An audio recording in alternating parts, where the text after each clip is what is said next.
Oh, there's trouble in paradise, ladies and gentlemen. Trouble in paradise. So, this lovely woman here, is Marcia Fudge. If you don't know who that is, she's a Democratic representative out of Ohio. She's a moderate, translation, establishment Democrat. And just a week ago, she was, by mainstream media, being looked at as a potential rival for Speaker of the Democratic House. And she was going to be, or rumored to be, challenging Nancy Pelosi. And remember when I came to you guys and I said to you guys, she doesn't have the votes, right? The mainstream media, they were reporting on it, but then they were trying to alienate the Justice Democrats who had taken seat. And so it's interesting. Yesterday, about 13, 14 hours ago, Miss Fudge bows out.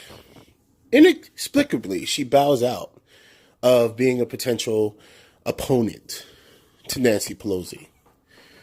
And the excuse that's given is that she's grateful to Nancy Pelosi for giving her the option of, and the funding, once again, being owned by lobbyists and the establishment. And she's also going to be given a plushy new job heading a new committee that is going to have oversight on voter registrations and so on and so forth, because that's what's important to Miss Marcia Fudge. Right. That translation to that, Nancy Pelosi offered her more money, more power. And she's also going to be the head of that committee. See how the corruption works? But, on face value, I look at it and I'm like, well, I would be concerned if I started hearing rumblings from other establishment Democrats.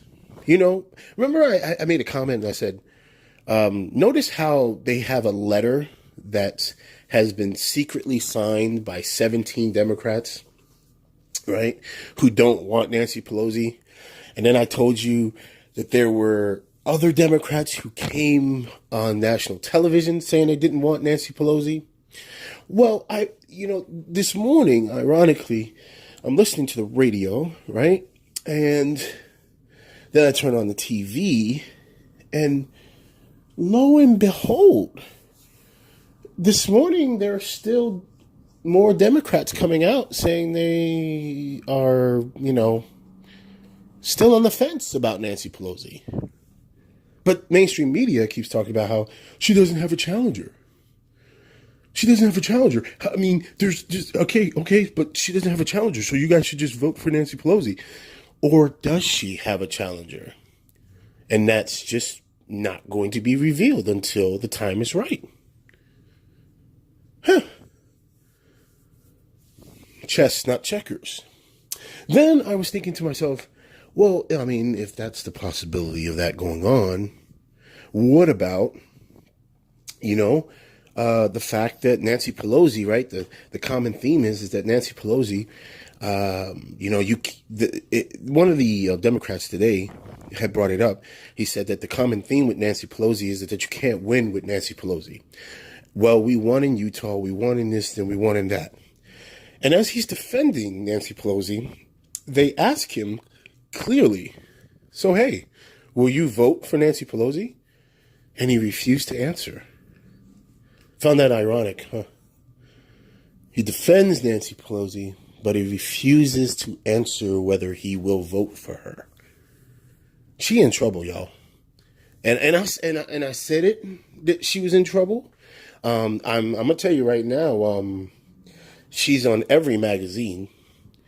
Like the establishment run media magazines have put her on the cover of every magazine, trying to promote her and say how she's the new dynamic powerhouse. And and what's even really crazy, they're now labeling her a progressive.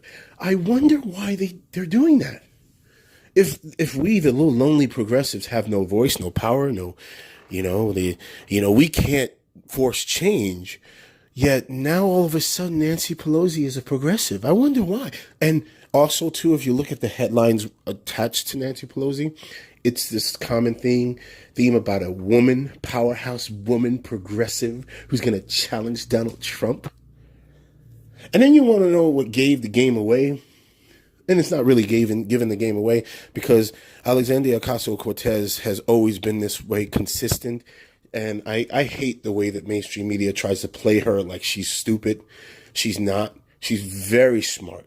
And she applies a little bit of street smarts to how she does this political game.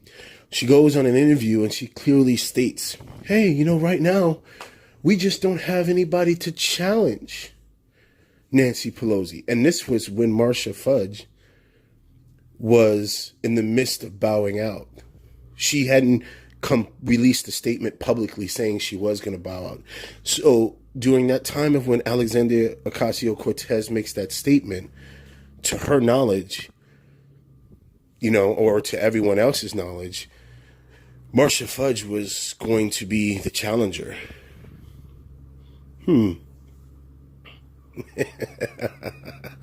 Oh, ladies and gentlemen, remember I told you guys there would be 17 people who would publicly sign those.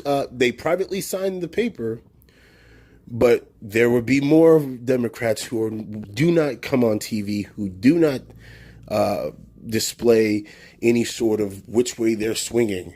But I can pretty much guarantee that everyone woke up after that Dreamer Act situation. Not everyone. You have, establishment Dems like Marcia Fudge. Ohio, for people who put her in office. Remember that name. I'm pretty sure you do. You elected her into that position. You might want to think again when her term is up. Get her the fuck up out of here. She's another phony. She's an establishment Democrat who is straight up BS. And anyway, right now, you can't trust any Democrat that wins in Ohio, because Ohio is clearly an official red state. Okay, it's clearly an official red state. And any Democrat that's within that state is going to toe the line. Okay, so, and also too, why do you think the establishment Dems chose Marcia Fudge? That's another key point. As I was speaking about this, I was like, yeah, that's another thing. I am going to always say this, and I'm sorry, Joe Manchin, but it's the truth, bro. If you are a Democrat in a red state, bro, I can't trust you. I will never trust you, because you are going to be beholden to the Republican voters. Okay, and your first thought is always going to be to maintain your office spot. So that means that if it came down to doing what you need to do for your Democratic voters, or doing what you need to do for your Republican voters, you're going to do neither. Neither. Put it that way. Okay? Because that's fundamentally, that's what Joe Manchin did. Come on, let's be honest. Joe Manchin is responsible for Brett Kavanaugh being put. I know a lot of people want to focus on Jeff Flake. I get it. Jeff flaked out. Okay. But he comes from a red state. No, Democrats didn't vote for Jeff Flake. But there were Democrats and liberals who were leaning on Joe Manchin to do the right thing when it came to Brett Kavanaugh. And what did he do? He gave the conservatives what they wanted.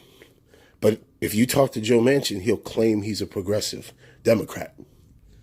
How can you be a progressive and vote for Brett Kavanaugh?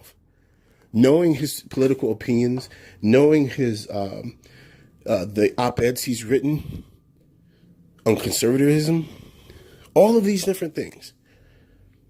And Marcia Fudge is no different. She is a Democrat in a red state.